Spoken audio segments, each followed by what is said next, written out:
राज्यातील शाळांमध्ये त्रिभाषा धोरण निश्चित करण्यासाठी शिक्षणतज्ञ डॉक्टर नरेंद्र जाधव यांच्या अध्यक्षतेखाली गठीत समितीने विधान भवन येथे शिक्षण क्षेत्रात काम करणाऱ्या व्यक्ती, शिक्षण संस्थांचे प्रतिनिधी, भाषातज्ञ, विचारवंत, राजकीय पक्षांचे प्रतिनिधी, लोकप्रतिनिधी, नागरिक आदींशी संवाद साधून त्यांच्या सूचना व प्रतिक्रिया जाणून घेतल्यात। राज्यातील शाळांमध्ये राष्ट्रीय शिक्षण धोरण 2020च्या अनुषंगाने त्रिभाषा धोरण निश्चित करण्यात आलेली समिती या अनुषंगाने विभागनिहाय भेटी घेऊन विविध घटकांशी संवाद साधत आहे। त्या अंतर्गत विधान भवन येथे हा जनसंवाद कार्यक्रम आयोजित करण्यात आला होता। यावेळी खासदार मेधा कुलकर्णी, आमदार बापूसाहेब पठारे, विभागीय आयुक्त डॉक्टर चंद्रकांत पुलकुंडवार, समितीचे सदस्य तथा शिक्षणतज्ञ डॉक्टर अपर्णा मॉरिस, डेक्कन महाविद्यालयाच्या मराठी भाषा विज्ञान प्रमुख डॉक्टर सोनल कुलकर्णी जोशी, बालमानसतज्ञ डॉक्टर भूषण शुक्ल, पुणे विभागीय अतिरिक्त आयुक्त तुषार ठोंबरे, महाराष्ट्र प्राथमिक शिक्षण परिषदेचे उपसंचालक संजय डोरलीकर, पुणे विभागीय शिक्षण उपसंचालक डॉक्टर गणपत मोरे आदी उपस्थित होते।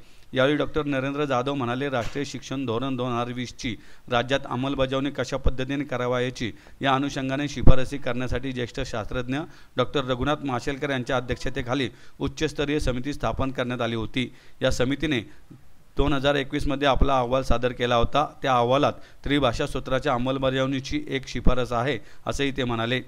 जाधव पुढे म्हणाले, राज्यातील शाळांमध्ये त्रिभाषा सूत्र कोणत्या इयत्तेपासून कशा प्रकारे लागू करावे या अनुषंगाने राज्य शासनाने समिती गठीत केली असून विभागनिहाय भेटी देऊन मते व सूचना जाणून घेण्याचा निर्णय घेतला असून आज पुणे येथे संवाद साधण्यात येत आहे। यावेळी येणाऱ्या सूचनांचा सखोल विचार करण्यात येईल।